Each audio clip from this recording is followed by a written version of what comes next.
Assalamu alaikum students, welcome to BSS Online Education. This is our another video class on the comparison of the structures of tense, and today we will go for the discussion of perfect and perfect continuous structures comparison. Okay, so let's go. So you can see I have given three kinds of structure here: present perfect, past perfect and future perfect. So you can see our first structure is subject plus have or has plus V3 plus object. Okay, an example is Mary has completed her project. You can see I have given same example in the three structures. That will be easy for you to understand the similarity and dissimilarity among the structures. And after that you can see past perfect, that I have used had, and future perfect I have used will have or shall have. So the verbs I have given yellow color, that it will be easy to identify the difference in between the structure.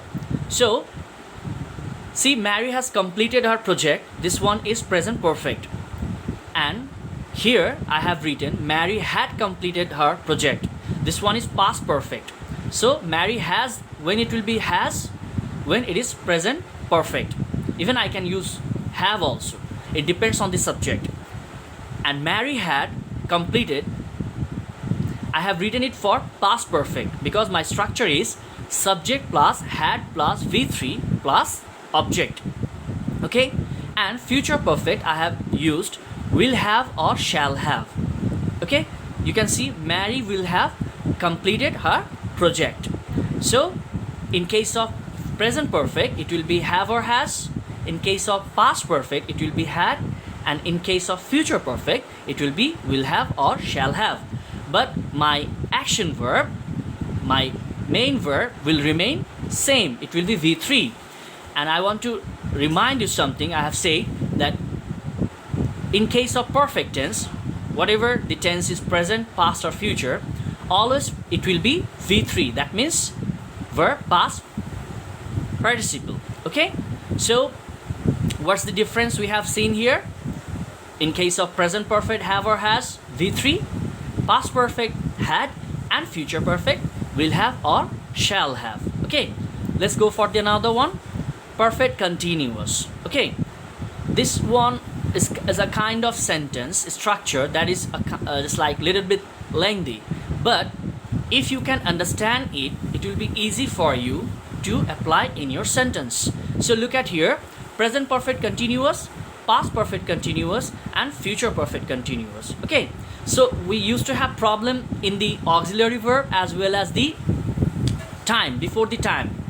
Will it be for or since? Okay, so if it is present perfect continuous, I have to go for have been or has been. If it is past perfect continuous, it will be only had been. Okay, and if it is future perfect continuous, it will be will have been or shall have been. So my action verb will remain same, V1 ing in present, V1 ing in past, and V1 ing in future. Okay, let's go for the since or for, the use of since or for. What I've said that, look at, you can see, look at the example. Mary has been completing her project since early morning. Okay, here I have used since here, that when you are starting your work. Okay, so in that case we have to go for since, the beginning, the starting time of the verb. Look at the past perfect, had been I have used, and here Mary had been completing her project for 3 hours. This is the duration of the time, that how long time you have done the work. And future perfect continuous will have been or shall have been, again I have used here since to make you understand that Mary will have been completing her project since afternoon. So when you are talking about the duration time, just like the period of time of your work, you have to go for,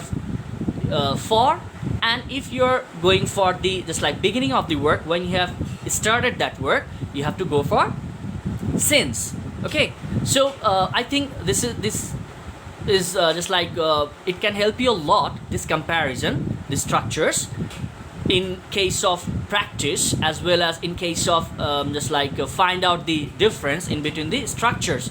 So you have to practice a lot at home, and I think you can do better if you practice, because there is no alternate of practicing at home. So see you in the next class with a new video. That's all. Bye everyone.